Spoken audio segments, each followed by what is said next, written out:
가지고 안 오면 되는가? 자, 오늘 한번 봅시다. 교재가 있고 또 프린트물이 있죠. 교재는 한글로 된 교재입니다. 지금 프린트물은 빨리어죠. 그래서 중복되지 않게끔 하기 위한 것입니다. 빨리어 원전을 가지고 대념적용 원전을 가지고 공부를 해나가면서 책에 나와 있는 그 교재는 주석서 형태들입니다. 거기에 대한 설명들을 아주 자세하게 해놓은 겁니다. 그래서 주석서는 읽어보면 크게 의문나는 거 없죠. 의문나는 거 있던가요? 그래도 많던가요? 그럼 그런 것들을 스님한테 물어보면 되는 거라. 그래서 프린트물을 위주로 해서 하고, 스님도 사실은 그 주석서 책은 안 읽어봤습니다. 근데 대충 이렇게 한번 이제 어떻게 구성돼서 써져 있나 하는 것들을 이제 읽어보죠. 자세하게 읽어보지는 않고. 그래서 그게 있는 내용은 되도록이면 프린트물에는 되도록 피하고 원전 위주로만 그렇게 했습니다. 자, 프린트물 한번 펴보시기 바랍니다. 마하사티파타나 숫다, 숫단다 그렇게 나옵니다. 보통 대념척영이라고 그렇게 번역을 하는 겁니다.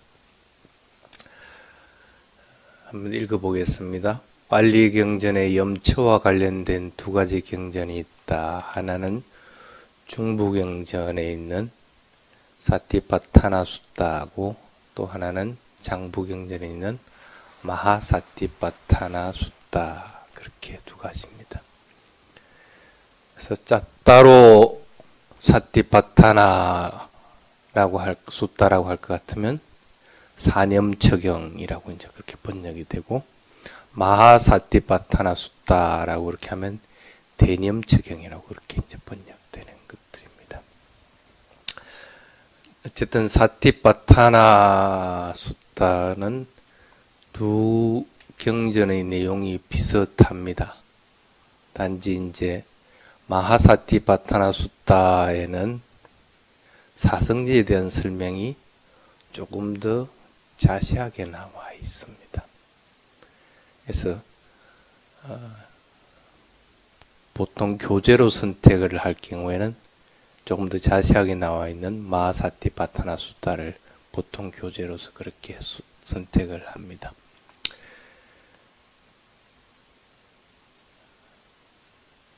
마하는 여러분들이 무슨 의미인지는 다 잘 알 거고, 사티파타나가 무슨 뜻입니까?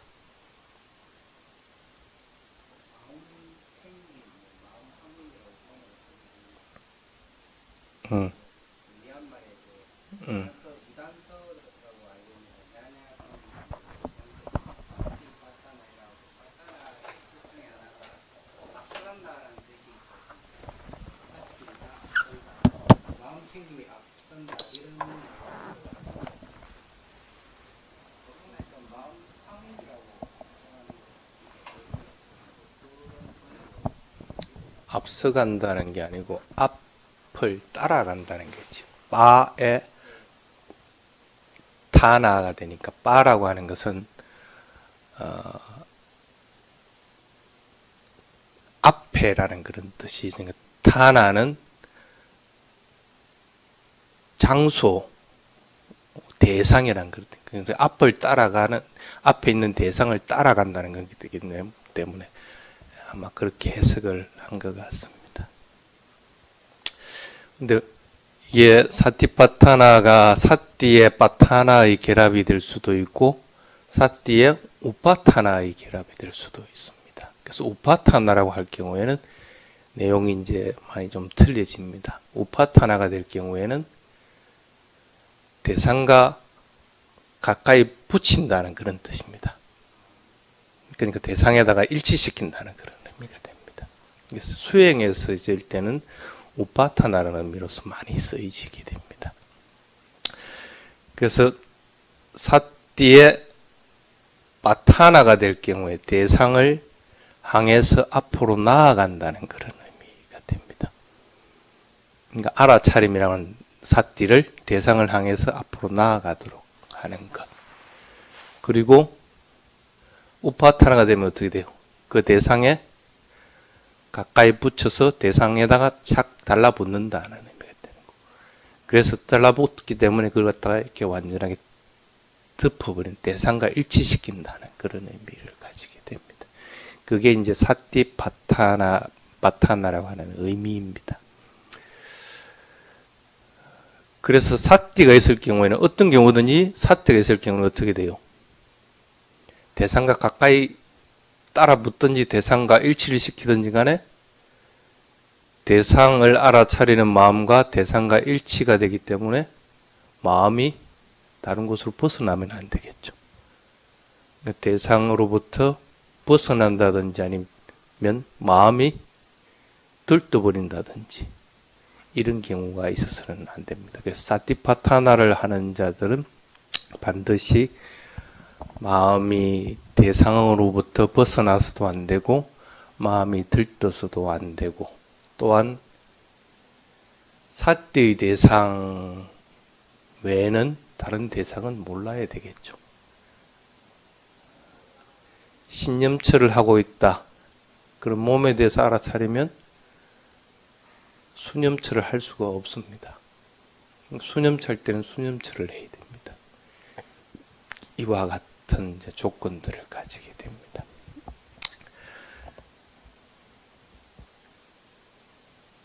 그래서 이 사띠라고 하는 알아차림을 경전에서 이제 번역한 것들은 굉장히 많이 있습니다. 근데 스님은 뭐라고 씁니까? 사띠를 알아차림으로 동칭해서 쓰고 있습니다. 사띠는 대상을 분명하게 아는 것들을 의미합니다. 그래서 기억이라는 의미로는 수행에서는 잘 안 씁니다. 지금 기억이라는 것은 되돌린다는 의미를 가지고 있습니다. 수행에서는 되돌리지는 않죠.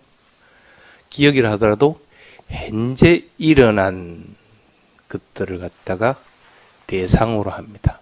그래서 현존하는 기억들을 대상으로 하기 때문에 사띠의 의미에서 기억한다는 의미들은 잘 쓰지를 않습니다. 물론 사띠를 잘 하면 잘 기억을 합니다. 그래서 사띠의 의미 중에는 기억한다는 의미를 가지고 있습니다.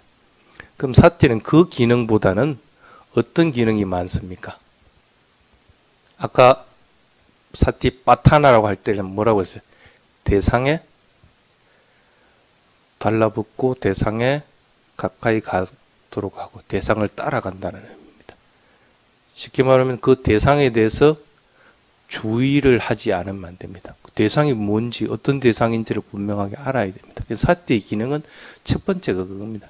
대상이 뭔지를 갖다 분명하게 이해를 해야 됩니다. 대상이 뭔지를 알아야 된다는 거예요. 그래서 그걸 갖다가 그 대상의 마음을 갖다 기울인다고 그렇게 합니다. 그래서 주의 집중한다. 그게 이제 우선이 돼야 됩니다. 그래서 내가 수행할 대상이 뭔가 하는 것을 분명하게 알아야 되고, 그리고 수행할 대상이 뭔지를 알 것 같으면 그 대상이 이게 뭐지? 하고 분명하게 알아차려야 됩니다. 그래서 그 기능이 쉽게 말하면 사띠라고 하는 기능입니다. 그러고 나서 생기는 여러 가지 기능들, 뭐 기억하는 기능이라든지 아니면 분명하게 아는 기능이라든지 또 그 대상에 대해서 지속적으로 마음을 챙기는 기능이라든지 이런 것은 부속적으로 일어나는 것들이지 사띠의 원래의 기능은 아닙니다. 그래서 사띠의 기능에는 보통 뭐라고 그럽니까?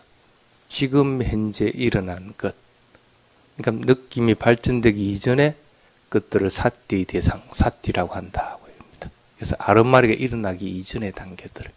그래서 즉시 지금 내가 순간적으로 번뜩하고 탁 알아차리는 것, 이것들이 이제 사띠라고 하는 것들이죠. 그래서 그렇기 때문에 알아차린다는 기능이 우선시돼야 된다는 것들입니다. 그래서 수행에서 사띠는 알아차림으로써 스님은 번역을 하고 있습니다.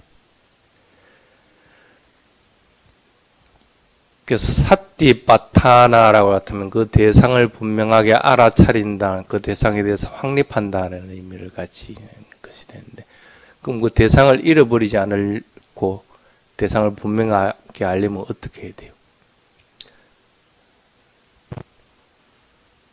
얼마 전에 그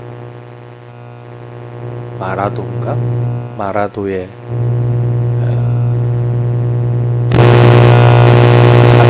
이렇게 마라도 밑에 물 밑에 그 위에다 이렇게 첨탑을 세워가지고 등대를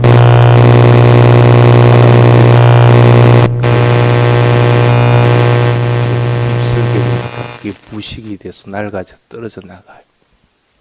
그걸 이제 수리를 하러 들어가는데 파도가 치니까 굉장히 힘이 들거든요.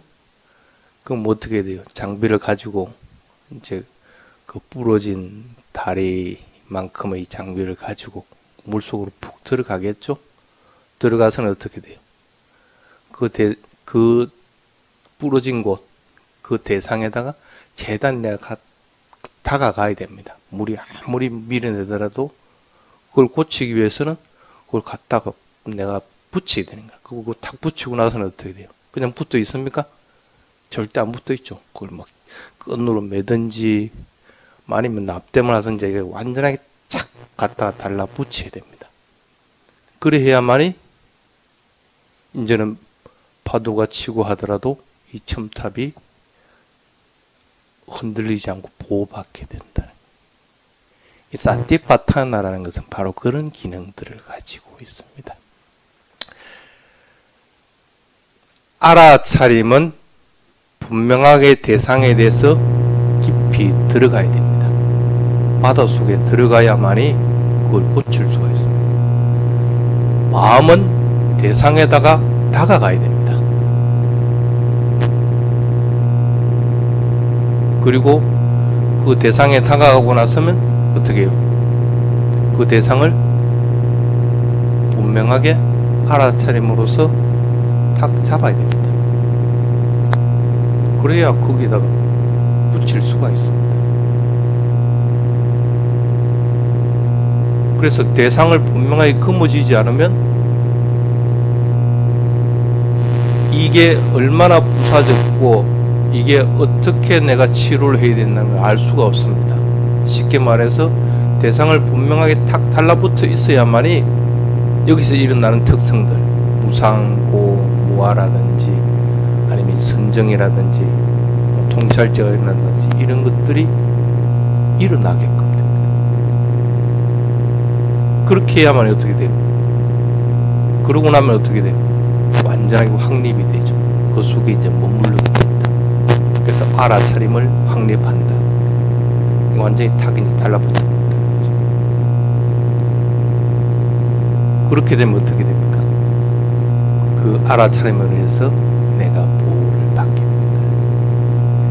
물 속에 들어가서 부식된 것들을 부수는 것 같고 부수어진 것들을 갖다가 고치는 것과 꼭 마찬가지 역할을 하고 있는 것들이라고 보시면 됩니다. 그게 쉽게 말하면 여러분 알고 있는 사띠파타나라고 하는 그런 의미입니다. 그런데 그 사띠, 알아차림을 확립하는 대상은 네 가지다. 네 가지는 몸, 느낌, 마음, 법, 쉽게 마음의 대상이라고 하는 네 가지입니다. 전체가 몇 가지가 있습니까? 21가지? 몇 가지입니까? 21가지를 하는 것도 있고 또 44가지를 하는 것도 있고 보통 크게 두 가지로 나눕니다. 그 중에 다 할 필요가 있습니까? 하나만 해도 크게 무리는 없죠. 쉽게 말하면 호흡만 관찰하고 있어도 전혀 무리는 없습니다. 호흡 관찰하기 힘든 사람은 어떤 경우도 다른 것들을 하겠지. 느낌에 대해서, 느낌이 싫은 느낌, 좋은 느낌이라는 느낌에 대해서만 관찰하는 경우들이 있습니다. 또 그렇지 않으면 이 마음이 어떤 마음인가 하는 것들, 싫은 마음이 있는지 아니면 고요한 마음인지 관찰하는 것들도 있습니다. 또 그렇지 않으면 대상들에서 일어나는 여러 가지 특성들, 무상한 성분이라든지 이런 것들을 관찰하는 경우도, 그럼 열반을 대상으로 하는 경우도 있고, 이런 여러 가지 이런 것들을 통칭해 가지고 신수심법이라고 그렇게 얘기를 합니다. 근데 한국의 위파사나 수행센터들은 각각의 특색들을 가지고 있죠. 신념차는 곳은 신념차고, 심념차는 데는 심념차고, 또 수념차는 데는 수념차고. 왜 그렇게 하겠습니까? 물론 자기들은 그게 최고라고 그렇게 하겠죠. 그거 해도 전혀 무리가 없다는 거예요. 그래서 다 할 필요는 없습니다. 아까 21가지라고 또 44가지 이거 다 할 필요는 없습니다. 근데 사념처에는 다 설명을 해놔놨죠. 44가지.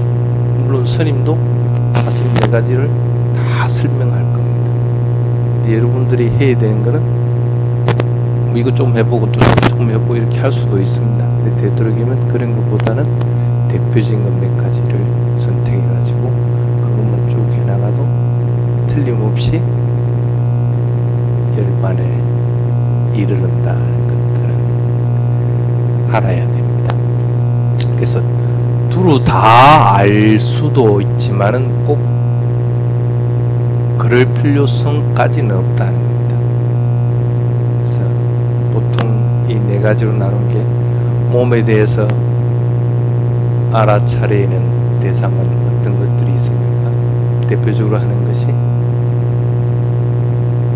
호흡이죠. 호흡의 들숨 날숨 알아차리는. 또 몸에 하는 게 뭡니까? 내가 지금 서 있는지 걸어가는지 하는 몸의 상태에 대해서 알아차리는 게. 그 다음에 내가 지금 밥 먹을 때는 밥 먹을 때 알아차리는 게. 동사할 때는 동사할 때 몸의 행동들에 대해서 알아차리는 게. 또 뭐가 있겠습니까?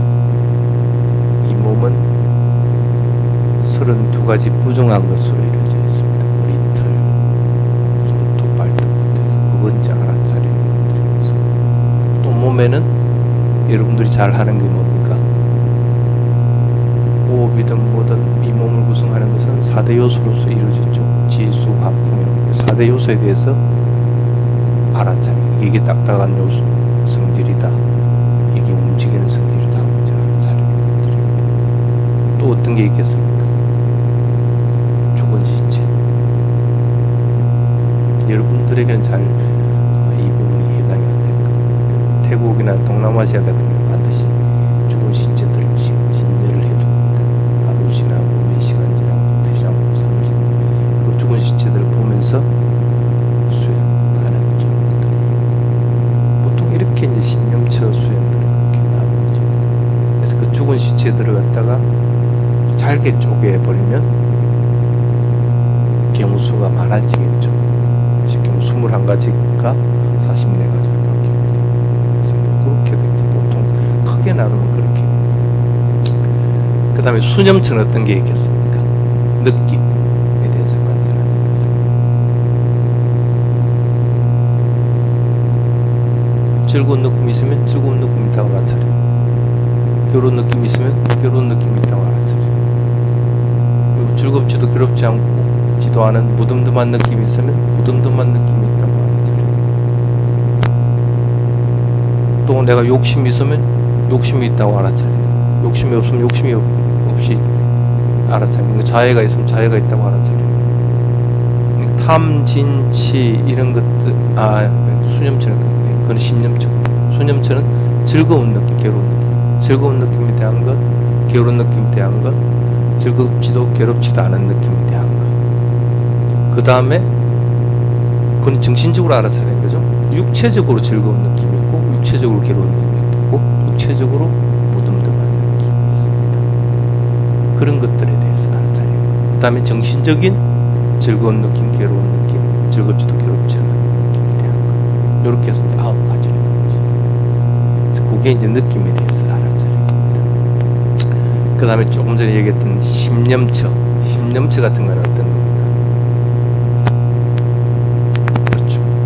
탐진치가 있느냐 없느냐, 아 내가 지금 탐심이 있구나 탐심이 없구나 하는 것들을 알아차리고, 그 다음에 내가 지금 마음이 침체되어 있다 아니면 들떠 있다 하고 이제 알아차리고, 지금 산란하다는 것들을 알죠. 안 그러면 내 마음이 지금 한없이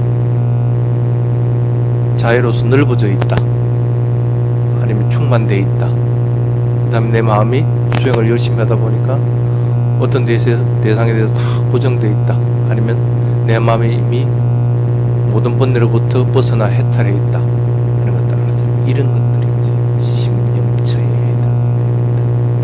법념처는 그럼 어떤 게 있을까? 예, 사성제에 대해서 알아차리고, 그 다음에 5가지 장애, 들뜸이 있구나 의심이 있구나 이런 것들을 알아차리는 것, 그 다음에 뭐 오온에 대해서 알아차리는 것, 12가지 요소에 대해서 알아차리는 것, 그 다음 7가지 7가지 요소에 대해서 알아차리는 것, 이런 것들이 이제 이 심념적 부분에 해당이 됩니다. 근데 신수심법이라도 결국에는 몸과 마음에 대해서 알아차리는 거죠. 그러면 사성제를 갖다가 신념처, 그 다음에 마음해가 심념처 2가지만 해놔놓지 왜 수념처하고 법념처를 해놨을까?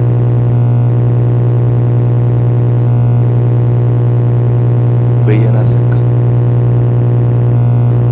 몸을 알아차리는 것이든 마음을 알아차리는 것이든 뭐로 알 수 있습니까? 느낌으로 알 수가 있습니다. 그래서 느낌에 대한 관찰들을 해요. 그리고 그 대상들이 어떻게 됩니까? 변화되죠. 마음도 변화돼요. 그 변화되는 것들을 대상으로 하게 돼요. 변화되는 것이 없이 나중에 이제 깨달음의 상태, 도화가에 이르렀다 할 것 같으면 그 도화가의 상태에 이르는 마음, 그리고 열반의 상태는 열반을 대상으로 하는 것, 이것들이 대상입니다. 이런 것들을 갖다가 법념처, 이해가 됩니까? 그래서 신수심법 이렇게 4가지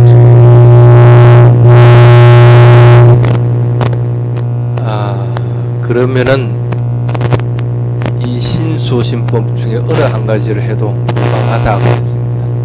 몸에 대해서 알아차린다 그럼 호흡을 알아차린다고 해봅시다. 호흡이 불러오고 꺼지고 하든지 아니면 숨이 들이쉬고 내쉬고 하는 걸 알아차린다. 그럼 숨을 들이쉬고 내쉬고 하는 걸 알아차린다. 왜 합니까? 무엇 때문에 숨을 알아차립니까? 호흡 잘 하기 위해서 오래 살려고 알아차립니까? 무엇 때문에 알아차립니까?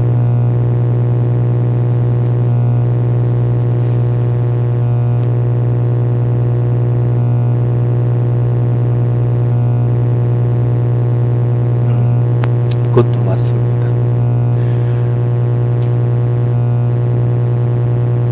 엄밀하게 따지면 아라한의 지혜를 얻기 위한 겁니다. 쉽게 말하면 완전하게 깨달음을 이루기 위해서 그 수행하고 있는 겁니다. 호흡을 알아차리는 것을. 수행하는 목적이 뭔지도 모를 것 같으면 뭐하러 수행해? 내가 이 생에서 완전히 깨달음을 이룬 거 아라한의 가위에 오르기 위해서 수행을 하는 겁니다. 그 아라한 가위를 갖다가 오르기 위해서 뭐도 필요합니까? 무상고 뭐하는 삼법인도 알아야 되는 거고, 사성제도 터득을 해야 되는 거고, 팔정도도 익혀 나가야 되는 거고 하는 것들입니다. 그게 첫째 목적입니다. 그럼 서로 아라한에 이르지 못해도 이익은 있죠? 무슨 어떤 이익들이 있습니까? 내 마음이 되도록이면 번뇌로부터 물드는 것이 적어지고 빨리 그 번뇌로부터 벗어나게 되고 외부적인 대상으로부터 해서 내 마음이 영향을 덜 받게 되죠. 그게 목적입니다. 쉽게 말하면 욕심부리고 화내고 어리석고 하는 것부터 벗어나는 겁니다. 그래서 거기서 오는 괴로움으로부터 벗어나기 위해서 하는 겁니다. 그 목적은 딱 두 가지입니다. 그런 목적이 있을 것 같으면 수행을 왜 하는지도 모르고 그냥 남들이 한다고 따라 분명하게 목적을 가지고 몸과 마음에서 이런 현상들을 지속적으로 알아차림으로 인해 가지고 내가 번뇌로부터 벗어나지 되는 거고, 그런 으로 인해 가지고 내가 괴로운 느낌으로부터 벗어나야 이런 것들이 자꾸 계속적으로 일어나지. 그래야만이 내가 완전한 깨달음. 그러기 위해서 나타나를 한다는 것들을 분명하게 이해를 하시기 바랍니다. 밑에 한번 봅시다. 나모 따사 바카와토 아라하토 삼마 삼부따사 이렇게 있습니다. 나모 간단하게 설명하겠습니다. 나모라는 것은 변하지 않는 불변사라고 그렇게 얘기를 합니다. 보통 여러분들 기라고 하는 것들입니다. 의지한다는 것, 예배드린다는 그런 의미입니다. 따사 여기서 나모 따사가 여러 가지 의미가 있습니다. 근데 여기서는 역격으로서 나타나집니다. 그래서 그분이라는 그런 뜻, 그분에게. 그 다음에 전부 밑에 보면 바가와또 아라핫또 이렇게 오로 끝났습니다. 여기도 전부 다 역격이라는 의미입니다. 그래서 바가완따의 역격, 아라한따의 역격 그렇게 됩니다. 그래서 존귀하신 분에게, 아라한에게 그런 의미가 되고, 삼마는 삼부따사는 분해를 해놨습니다. 사부따 스스로 하는 사망에서 삼이라고 하는 함께라는 의미가 있습니다. 근데 여기서는 삼의 의미로 쓰이질 않았습니다.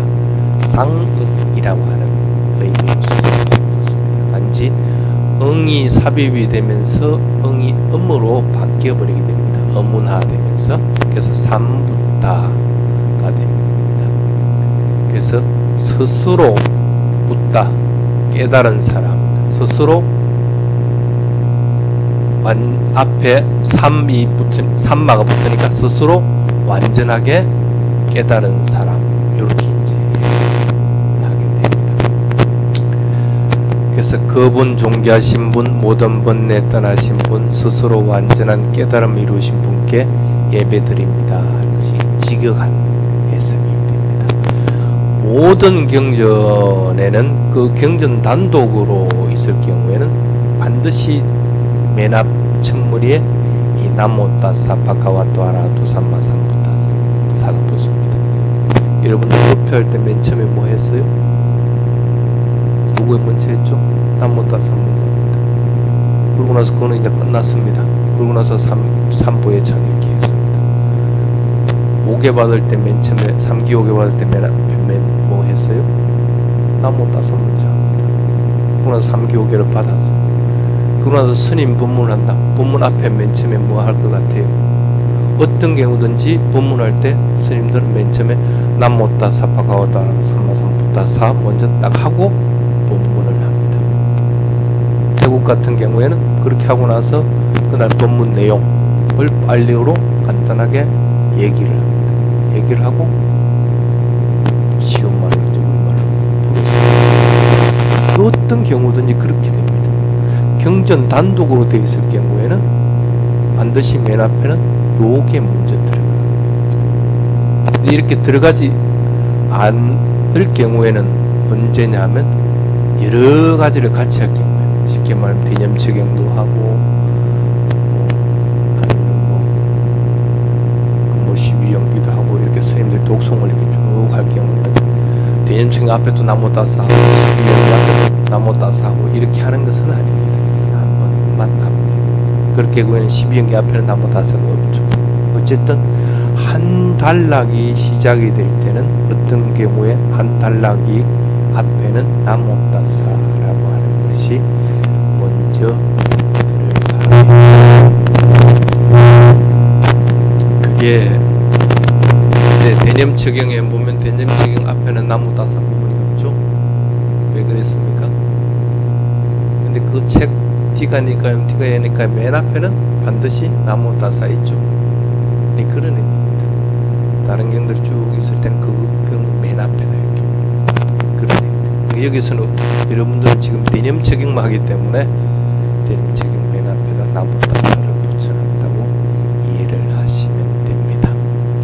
그 다음에 애완매수땅 그렇게 됩니다. 태국에서는 애완매에서 완매가 붙어가지고 나옵니다. 애완매수땅 그렇게 되고, 다른 나라에서는 애왕매수땅, 애왕 다음에 매를 띄우고 수땅 그렇게 됩니다.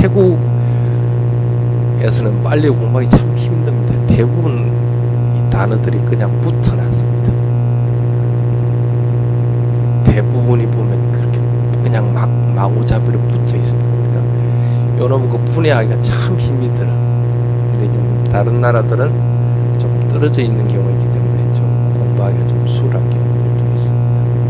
그래서 애완매수땅이라고 하는 것은 애왕 이와 같이 매 나는 수땅 수따 숫다가 아닙니다. 경전할 때 숫다가 아닙니다. 숫다입니다. 들었다 할 때 들었다는 사실은 들었다고 하면 안 됩니다. 여러분들 지금 내 소리 들립니까? 들리시죠? 들렸다고 해야 됩니다. 숫다라고 될 때는 수나띠라고 하는 것의 과거 수동 분사하기 때문에, 수동은 어떻게 됩니까? 지가 마음을 기울여서 듣는 게 아니고 다른 게 와서 내한테 탁 들리는 걸 갖다가 얘기를 합니다. 그걸 수동이라고 합니다. 그러니까 들려지는 겁니다. 이 과거에 들려진 게 어떻게 되니까 어떻게 되는가? 들려진 겁니다. 그래서 사실은 엄밀하게 분석할 것 같으면 매는 국격이기 때문에 나에 인해서 들려졌다라고 사실은 해석을 해야 됩니다. 이와 같이 나에 의해서 들려졌다. 들리진 건 누가 들은 겁니까? 나라고 하는 것이 있기 때문에 나로 인해서 들리진 겁니다. 이렇게 해석해야 원래는 바른 겁니다. 근데 그래 하면 너무 우리말에 좀 안 맞지. 그래서 대부분 보면 나는 이와 같이 나는 들었다라고 이렇게 보통 번역들을 합니다. 근데 이게 뭔지는 분명하게들 이해를 해야 됩니다. 이게 국격으로 쓰여지는 건지 수동분사인지 뭔지는 분명하게 이해를 해야 됩니다. 그래서 그렇게 이해를 해야 됩니다. 실제로 또 여러분들 수행하는 건 어떻게 됩니까? 소리가 들리는 것은 들리면 안 되죠. 들려져야 되죠. 그렇죠. 수행에서 들려져야 그 수행 잘하는 겁니다. 소리가 들리면 안 됩니다. 그건 왜 그렇습니까? 들리려고 할 것 같으면 소리가 들리면 어떻게 됩니까? 마음을 의도적으로 그게 기울여야 됩니다. 근데 들려지는 것은 기울이지 않아도 지가 자동으로 와서 내한테 탁 붙어서 들리는 겁니다. 그러니까 지금 마음은 다른 데 있다가도 그 소리에 찰나적으로 와서 탁 머물 경우에는 들려지게 됩니다. 사띠는 이런 것들입니다. 원래 사띠가.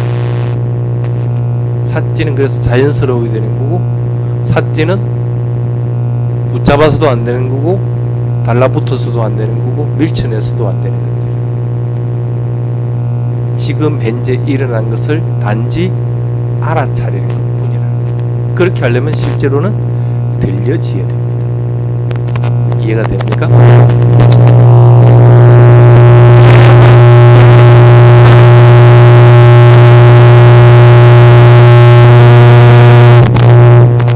안 한다죠. 안 한다 아난다하고 부처님하고는 나이가 똑같습니다. 맞습니까? 그렇죠? 아난다 태어날 때 부처님도 같이 태어났죠. 그래서 부처님 태어날 때 같이 태어난 게 7가지가 있다고 얘기합니다. 주석수 따라 조금씩 틀립니다. 쉽게 말하면 어떤 데는 아난다가 태어난다고 얘기하고 아난다를 빼버리고 코끼리 이름을 갖다가 열어놓기도 하고. 지금 대표적인 게 뭡니까? 아난다가 태어났고 부처님이 결혼한 야소다라. 야소다라도 같은 날 같은 때 같은 날에 태어나죠. 그 다음에 또 뭐가 있습니까? 부처님을 평생 동안 시봉했던 마부 찬나도 같은 날 태어나고, 그리고 그 말 깐딱가라고 그러죠. 깐딱가 말도 같은 날 태어나고, 그 다음에 부처님이 깨달음이 얻던 보리수 나무, 그때 당시에는 아사따 나무라고 합니다. 마하보디 아사따라고 합니다. 그 보리수 나무도 그때 싹을 틔웠다고 얘기합니다. 그 다음에 정반왕이 나중에 부처님 제발 우리 왕국으로 오십시오 하고 간청을 열 때 보냈던 대신 깔로다이 대신이라고 있습니다. 그 깔로다이 대신도 같은 때 태어났다. 그리고 또 황금 항아리 4개가, 황금이 많아서 아무리 가져가도 줄어들지 않는 황금 항아리 4개가 같은 때 만들어졌다 하고 얘기들을 합니다. 그래서 어떤 경우에는 다른 것은 똑같은데 아난다가 7가지 중에 하나에 들어간 주석서가 있고, 어떤 주석서는 아난다는 빼고 말 이름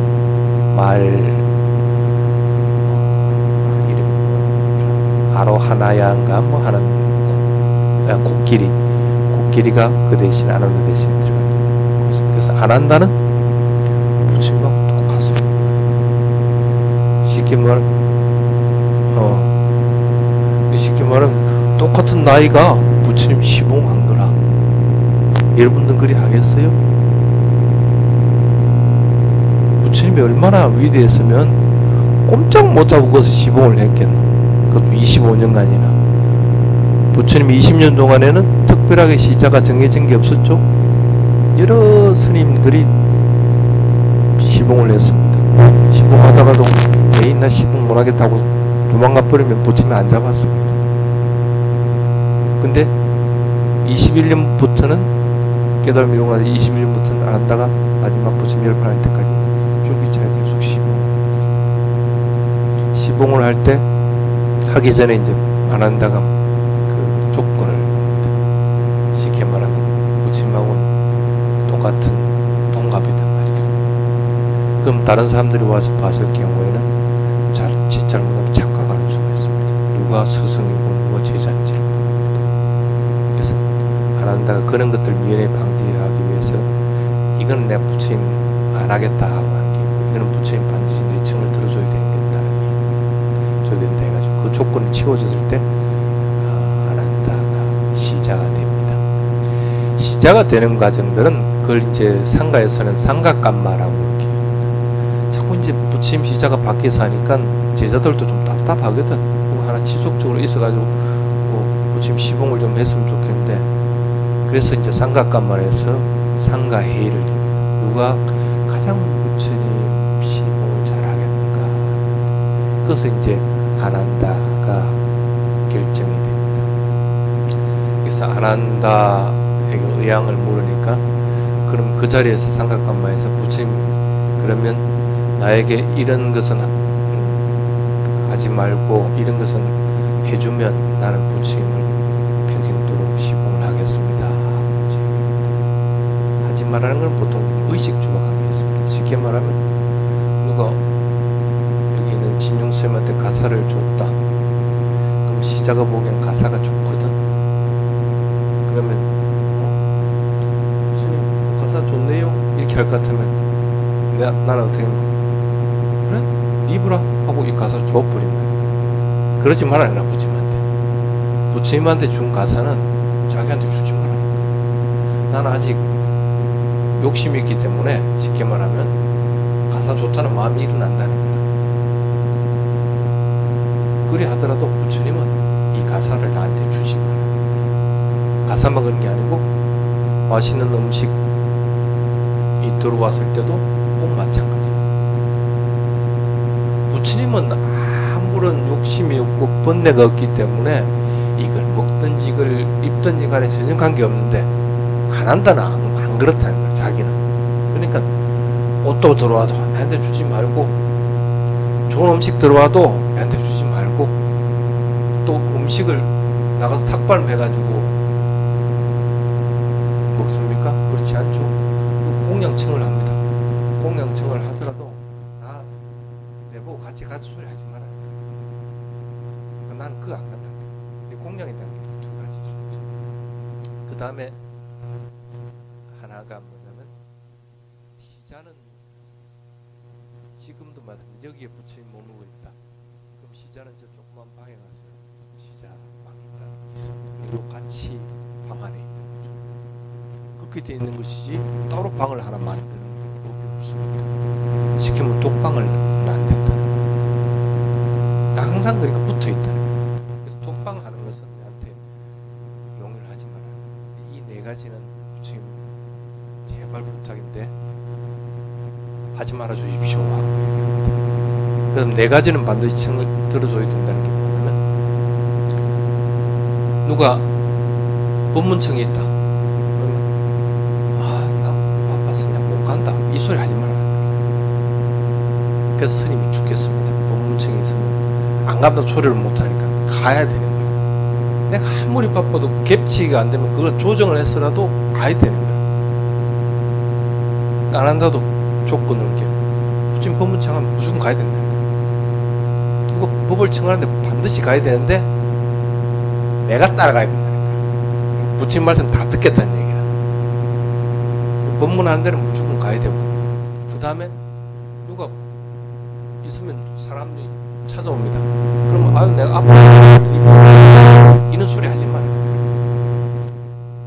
큰 스님이라고 애매하고 있으면서 쉽게 말하면 찾아가서 보기도 힘들다 하는 그런 것을 하지 말라니까. 누가 찾아오든지 왔다고 내가 얘기를 하면 부처님 반드시 만나야 된다. 거부를 못해. 무조건 부처님이 아빠가 들어 놓아가지고 뭐 설사병이 났든지 어쨌든 간에 만나야 된다. 모든 사람들에게 법을 나누죠. 그렇게 이제 만나야 되는 거예요. 그 다음에는 뭐냐면, 부처님한테 법에 대해서 여러 가지들 물어보는 것이라는 거야. 나 오늘 좀 피곤하니까 제발 그만하자. 이 소리 하지 말라는 거야. 없습니까? 예, 없습니다 하면 이제 부처님 그만해도 되는데, 그러기 전에는 절대 질문하고 하는데 그만하자 소리 하지 말아요.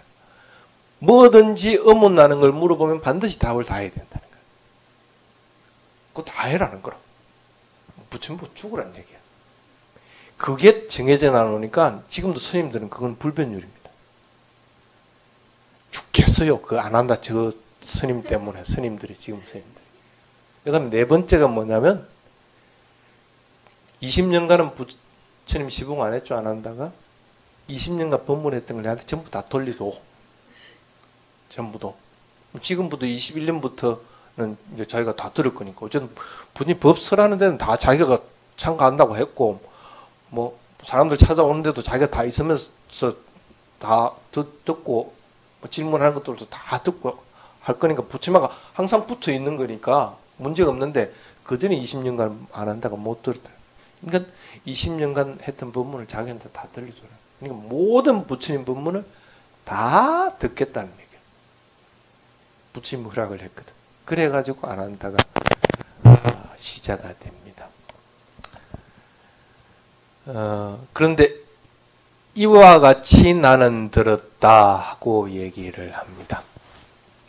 왜 경에 보면 이와 같이 나는 들었다, 어느 한때 부처님이 어디에서 누구와 함께 무슨 말씀을 했고 어쩌고 저쩌고 전부 정형구화되어 있습니다. 왜 이렇게 되어 있을까? 일부에서는 기억하기 쉽게 하기 위해서 그랬다. 쉽게 말하면 아주 섭습니다. 애원매, 수땅, 애깡. 그 다음에는 뭐 도시 이름 도시 이름 애깡, 산마양, 바카와, 위하라띠. 다음에는 뭐 쉽게 말하면 사와띠양 하든지 여기 같으면은 뭐 그 꿀루 쪽에 뭐 깜마사깜마 우쪽 하면서 뭐 그다음에 사념청이나 짜따로 그 사티빠따나 숫자를 쓰랬다 뭐 이렇게들 하면 아주 수월하단 말이에요. 그러니까 우리가 그 기억하는 입장에 참 수월해. 그러기 위해서 이렇게 됐다 하고 얘기를 하는 사람들도 있습니다. 과연 그럴까? 과연 그럴까? 안 한다가 물어봅니다. 부처님 이제 좀 있으면 이제 열반합니다.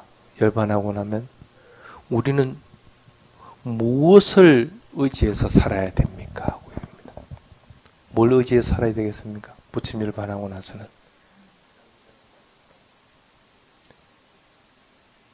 부처님은 법을 의지해서 살아라고 했죠. 그래서 사념처를 의지해서 살아라. 주석선이 그렇게 얘기합니다. 법을 의지해서 살아라. 사념처를 의지해서 살아라. 그러면 그걸 이제 의지해서 산다고 시작. 그러면은 부처님 돌아가시고 나면 누가 우리 스승이 됩니까? 누구를 스승으로 해야 됩니까? 가섭존자가 있으면 가섭을 스승으로 할 것인지, 아니면 내가 이제 어른이 됐으니까 아난다를 스승으로 할 건지, 쉽게 말하면 후계자가 누구냐 하는 거라. 위나야, 유를 스승으로 삼아라 하고 얘기합니다. 계유를. 그 다음에 이제 물어봅니다. 부처님 마부였던 찬나가 아주 부처님 때도 말썽을 많이 피웠습니다. 부처님 있을 때도 저렇게 말썽 피우는 비구들이 있는데 부처님 열반하고 나면 말썽 피우는 사람들 많다는 거라.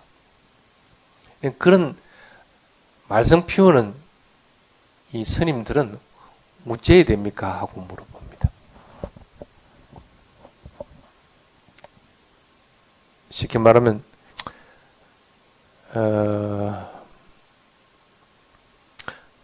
누가 와서 불교를 훼손했다. 이 선언에 와서 부처님을 갖다 뽀사버렸다. 그럼 내가 부산 사람이 누군지 안단 말이라.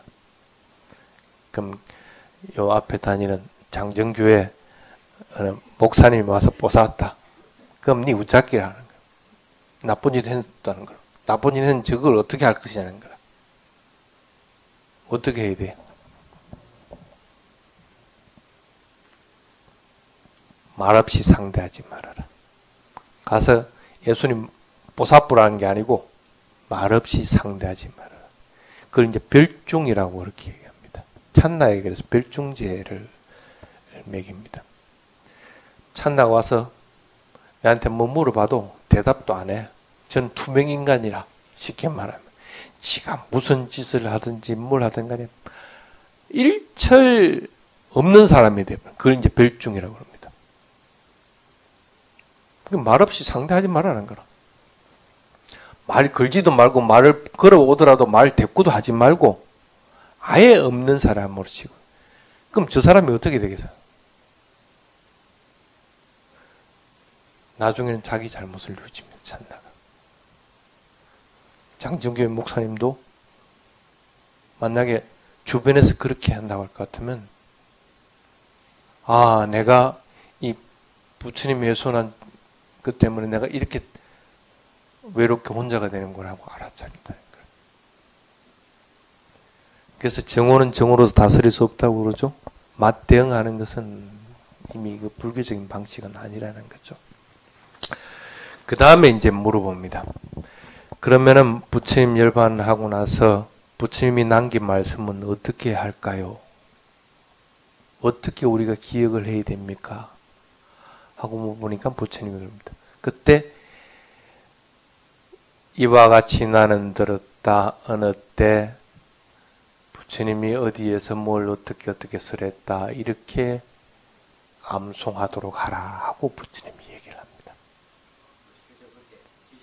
예. 그래서 지금의 경전들은 그런 체계들로서 이렇게 만들어집니다. 근데 참 애달픈 게 왜 어느 한때가 됐을까? 그만 부처님 깨달음 후 첫 번째 안거 때 아니면 뭐 세 번째 안거 때 뭐 아니면 해제 지나고 한 달 뒤에 뭐 이렇게 구체적으로 이렇게 얘기를 해주면 참 우리가 이해하기도 수월할 건데 왜 이렇게 어느 한때 모든 경전이 다 어느 한때로 이렇게 되어 있습니다. 왜 이렇게 되어 있을까? 왜 그럴까? 사념처 경전을 설한 게 어디 꿀루 지방에 가서만 가서 설했겠어? 사회성 가서도 설했을 거고 어디 다른데 여기 한국 와서 또 설 안 했다고 누가 얘기를 할 수 있어요? 내용은 똑같지만은 어느 곳에서도 설할 수 있다는 거. 그럼 그 설한 것이 꼭 어느 한때라고 정할 수 있는 게 없습니다. 대부분 경전들을 이렇게 보면 겹쳐지는 부분들이 많이 있습니다. 그래서 그런 이유들이 있습니다. 스님이 법을 설하는 것도 여기서 이렇게 하고 저기서는 또 딴 말하고 이렇게 하지는 않는다는 거예요. 여기서 이렇게 얘기했으면 저 가서도 그렇게 얘기를 하는 거라. 비슷할 수밖에 없다는 거라. 어떤 사람들은 그럽니다. 선생님 내용은 뭐 거의 비슷합니다.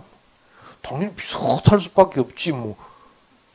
내가 뭐 딴 말 하는 게 아니니까 비슷할 수밖에 더 있나. 어느 한때라고 정할 수 있는 것은 아니라는 거야. 그래서 그런 부분은 빠져있다. 그리고 인도 문화에서 내용이 중요한 것이지 언제 이게 만들어졌다는 것은 중요한 부분이 아닙니다. 그 얘기는 뭐냐면 언제 만들어졌다 할 것 같으면 그 시점밖에 없습니다. 그런데 내용이 중요할 것 같으면 그 내용으로 인해서 그때 깨달은 사람이 나타나고 그 내용으로 인해서 지금 깨달은 사람이 나타나면 언제든지 해당이 되게끔 됩니다. 인도의 사상이 그런 사상이라. 언제 이걸 만들었다는 게 중요한 게 아니고 언제든지 그것이 실천할 수 있을 때는 때라고 하는 것은 관계가 없어져 버리게 되는 행태들이 됩니다. 그래서 보면 애완매 수땅 하고 나서 액강사마양 그렇게 나옵니다. 어느 때 어느 한때 액강 사마양 다 시간을 나타냅니다. 그래서 보통 한때 액가 부분은 뒤에 부분이 나옵니다. 액가야노 마코 할 때 액가가 나옵니다. 한때라고 이제 보통 표현들을 합니다. 그 다음에 바가와 바가하고 완따가 합해진 겁니다.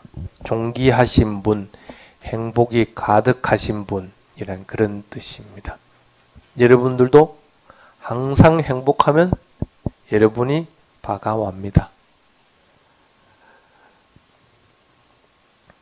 그 다음에 꿀루수 위하라띠 꿀루국에 머물렀다가 됩니다.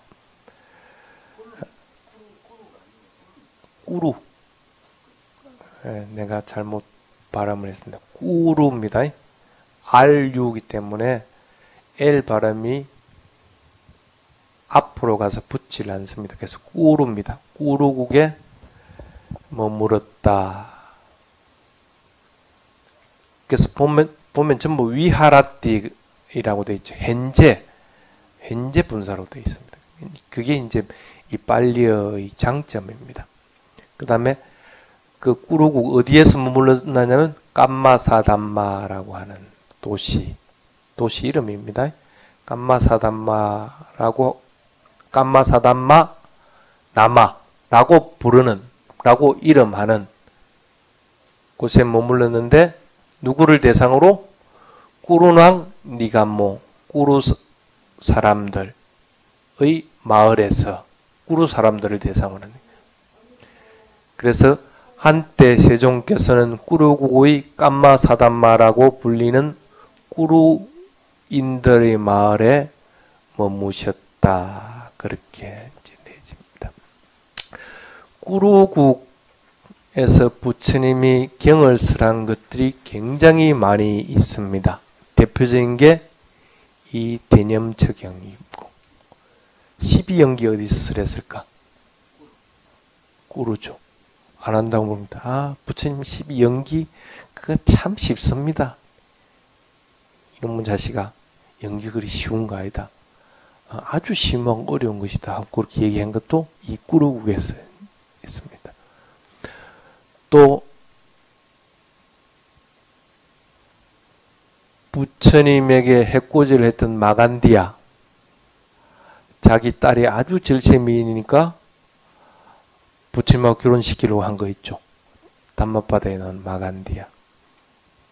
그래서 부처님은 이 썩어 빠진 이 몸뚱이가 뭐가 좋다고 이것에 대해 집착하냐, 이 집착을 갖다가 나는 여의 버렸다는 그런 얘기들을 합니다. 이제 그런 것들을 얘기했던 그 마간디아 얘기도 이 꾸루국에서 일어납니다. 또 스님들이 가장 그 출가하는 목적이 뭔가 하고 물어볼 때 라타팔라 스님의 일화를 많이 들립니다. 라타팔라 스님 일화를 갖다가 많이. 그러니까 보통 스님 왜 출가했어요? 물어보지. 그럼 스님들이 정형화된 답이 있습니다. 4가지 답안, 모범 답안.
진하게 되어 있기 때문에 내 것이라고 고집할 만한 곳이 없다는 거예요. 다 흩어지고, 쉽게 말하면 안 죽고 싶어도 반드시 죽을 수밖에 없다는 거라. 죽을 때 누가 내가 같이 동행해 줄 사람도 없고, 죽을 때 내 재산 가지고 갈 수 있는 방법도 없다는 거예요. 내 것, 나의 것이라고 하는 것이 없다는 사실을 알기 때문에, 그 진리를 알기 때문에 나는 출가했다. 그 다음에 네 번째가 이 세상은 불만족스럽고 갈망의 노예로서 살아간다. 얼마나 여러분들 묶여 삽니까? 요즘은 그 휴대폰도 그 스마트폰 그거 놓으면 사람들이 더 대화 안 하는데 집에 같이 있어도 그거 하기 바빠가지고 그 노예로 그리 사는 거라. 선생님들 얼마 전에 휴대폰을 바꿨거든. 돈이 들었어. 스마트폰 안 한다고. 나는 스마트폰 쓸 일이 없어. 내가 그 스마트폰을 해야 될 이유가 없는. 그냥 일반 전화기야. 스마트폰하고 비슷하게 생긴 거는. 근데 스마트폰이 아니라 그걸 하려니까 돈을 내야 된대.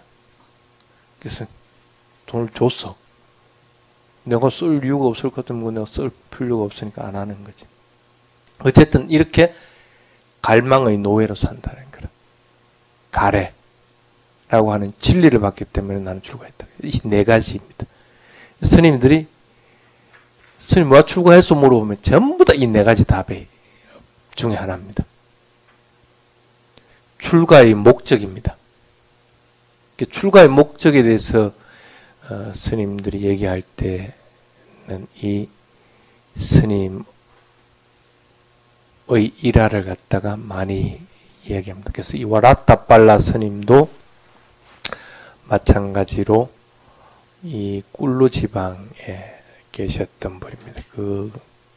그것이 있고, 그 다음에 어느 바라문이 6 감각기관을 절제하는 것은 오히려 부정했던 게 있습니다. 오히려 욕심이 생기면 욕심대로 이렇게 행하는 것이 그것이 오히려 바른 것이다 하고 얘기하니까 부처님이 이제 그게 아니다. 6 감각기관을 절제하는 것이 오히려 바른 것이다 하고 이제 얘기할 부분이 있을 때도 이 꿀루 지방에서 이제 법을 써요. 꿀루 지방에서 참 우리에게는 가슴 깊이 담겨 있는 그런 경전들이 많이 있습니다. 가장 대표적인 게 뭡니까? 이 대념적이죠. 그래서 그런 곳이 꿀루 지방이다는 것들을 아시기 바랍니다. 그래서 어느 한때 세종께서는 꿀루국의 깜마사담마라고 불리는 꾸루인들의 마을에 머무셨다가 됩니다. 그 다음에 따트라코 바카와 비쿠 아만테시 비카오티 그렇게 되어 있습니다. 설명을 따트라 그곳에서 코는 그곳이라는 것을 강조하는 말입니다. 바가와는 앞에와 똑같고 비쿠라고 하는 것들 보통 빌어먹을 사람 이렇게 풀이하는 곳도 있고, 그 다음에 바른 구족계 의식을 받고 출가한 남자를 얘기하기도 하고, 또 돌을 닦는 자를 얘기하기도 하고, 그 다음에 윤회에서 두름을 보는 자를 말하기도 합니다. 그래서 비쿠라는 의미는 각각의 경전과 주석서에 따라서 해석하는 방법이 조금씩 틀립니다. 그래서 서양식 방식으로만 비구를 빌어먹는 자로만 해석할 필요는 없습니다. 그래서 각가지 해석 방법이 있습니다. 그래서 그래 하더라도 비쿠의 가장 큰 의미는 뭡니까? 수행 안 하는 자는 비구가 아닙니다. 출가자가 아닙니다. 출가자가 아닙니다. 그래서 누구든지 수행하는 사람은 비구라고 얘기한다 하고, 그래서 경전에도 설한 것이 있습니다. 여러분들도 수행 열심히 하면 비구가 되는 겁니다. 그 대신에 출가해서 구족계를 받은 것은 아니기 때문에 비구라는 이름을 안 쓰는 것 뿐입니다. 의미상으로 그렇다는 겁니다. 그래서 출가한 스님들이 수행 안 하는 스님들은 그거는 출가자의 자격이 없는 겁니다. 어떤 경우든지 그것이 빌어먹든지 아니면 내가 윤회하는 것이 이렇게 무서운 것이구나 하는 걸 알고 있든지 아니면 바르게 우파삼파타라고 인해 가지고 구속계를 받았든지 어쨌든 그것은 차후의 문제이고 가장 중요한 것은 수행하는 자입니다. 바른 도의 길을 닦는 자라는 뜻입니다. 그 다음에 아만떼시 부르다 밑에는 보면 빠짜소숭이라고 하겠습니다. 말하다 부르니까 대답한 거겠지. 부처님이 비구들아 하고 부르니까 예 스님 하고 이제 대답을 하게. 그렇게 같은 의미로 삼인칭 단수 아우리스트라고 되어 있습니다. 아우리스트라는 건 뭐냐면 과거에 한 건데 지금 시점에서 쉽게 말하면 해석하는 거. 부르셨다가 아니고 원래의 의미는 부르셨다 합니다. 이미 불렀지만은 부른 것은 과거에 한 겁니다. 근데 지금 그 부르신 건 언제 시점에서 보는 겁니까? 지금 시점에서 보는 겁니다. 불렀으니까 내가 대답을 하는 거예요. 그러니까 부른 시점으로 봤을 때는 현재가 됩니다.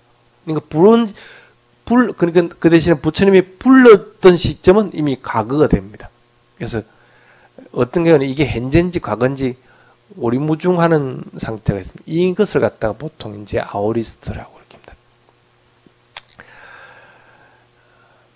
그 다음에 그래서 따트라코 바가와 비쿠 아만테시 비카오티라고 하면 그곳에서 세종께서는 비쿠들에게 비쿠들이여라고 부르셨다가 됩니다. 그 다음에 바단테티 됩니다. 바단따라고 하는 얘기 많이 들어봤죠? 스승을 칭할 때 바단따라고 그렇게 얘기합니다. 여기서는 바단따라고 대답을 한 겁니다. 어떨 때는 부처님을 칭하는 용어 중에 그렇게 뛰어난 용어는 아닙니다. 어떨 때는 반대라고 이렇게 하는 경우도 있고 더 나쁘게 표현할 것 같으면 아싸라고까지 이제 부르는 경우도 있습니다. 그 다음에 또 부르는 가장 흔한 것이 뭐 곧다마라고 곧다마 안 그러면 또 사마나라고 이제 부르는 경우도 있고 여러 가지 용어들이 있습니다. 그 대신에 여기는 바단따라고 이제 부르는 겁니다. 바단따는 아주 덕행이 뛰어난 은행이 쉽게 말하면 일치된 사람에게 부르는 용어가 바단따입니다.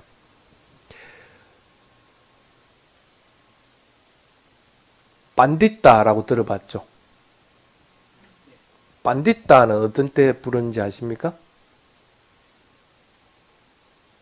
반디따는 덕행의 일치가 안 돼도 됩니다. 많은 것을 알고 있는, 그러니까 경험이 풍부해가지고 지식적으로 많이 알고 있는 경우에는 바단따라고 안 하고 반디따라고 그렇게 얘기합니다. 쉽게 말하면 여기서는 바단따라고 할 경우에는 두라의 개념.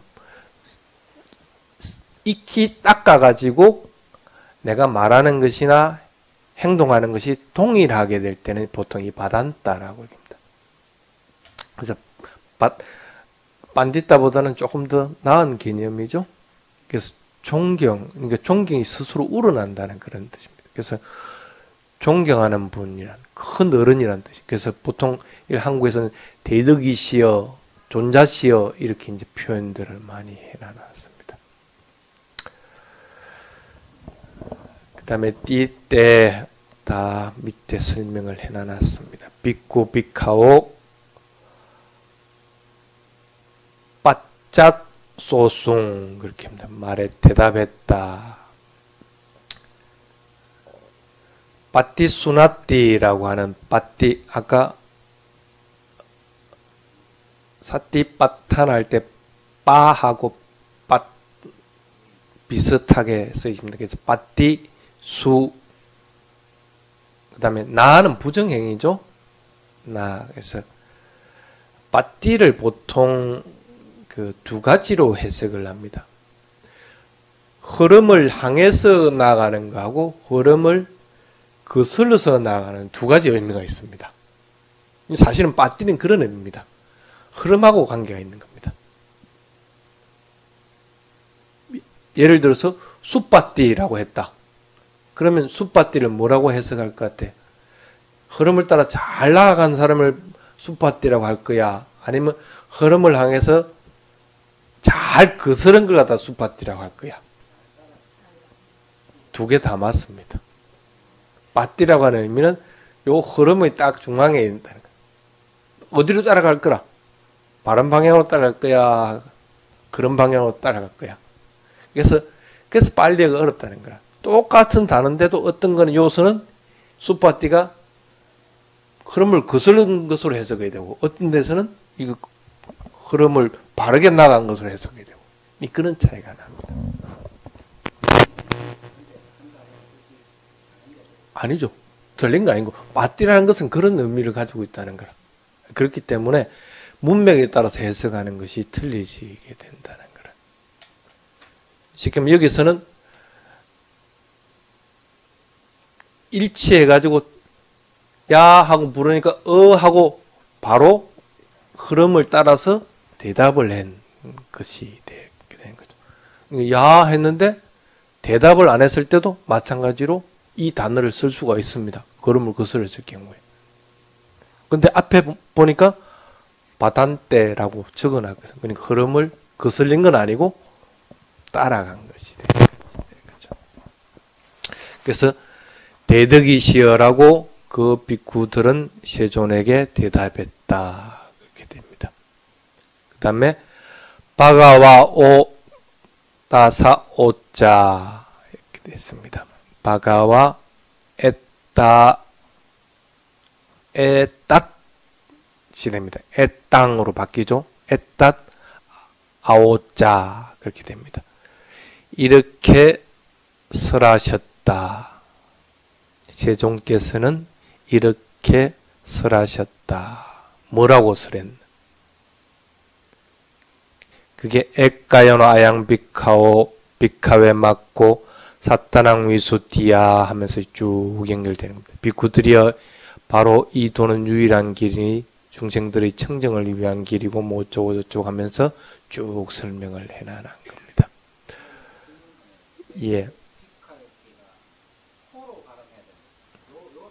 오. 어디 있어요?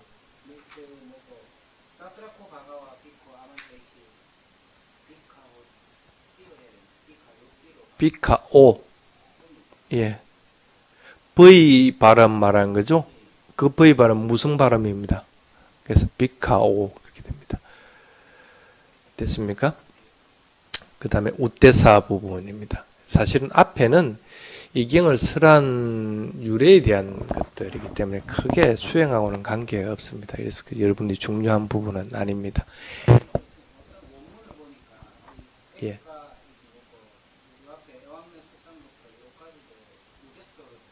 예, 어떤 경우에는 우대소를 선으로 다 볼 경우에는 서론 부분이기 때문에 이제 처음부터 이제 우대소 해가지고 합니다.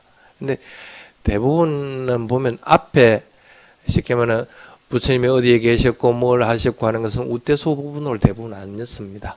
예, 그거는 총설 부분이라서 그 부분이 지나고 나서부터 우대소로 지었습니다. 그래서 스님은 그 방식을 따라한 겁니다. 이거는 스님의 방식입니다.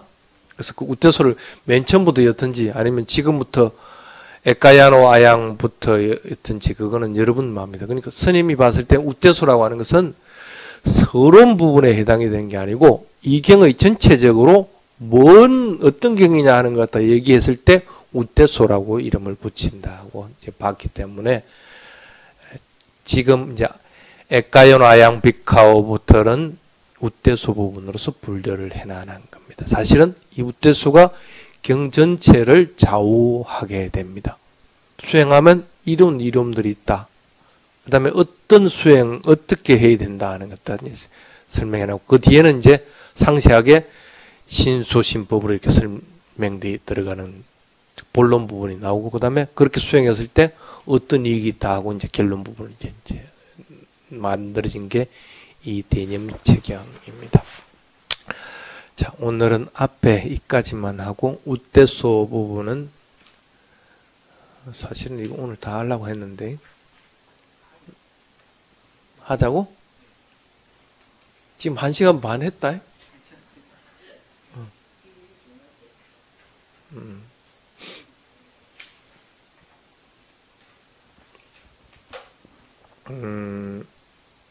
해? 어떻게?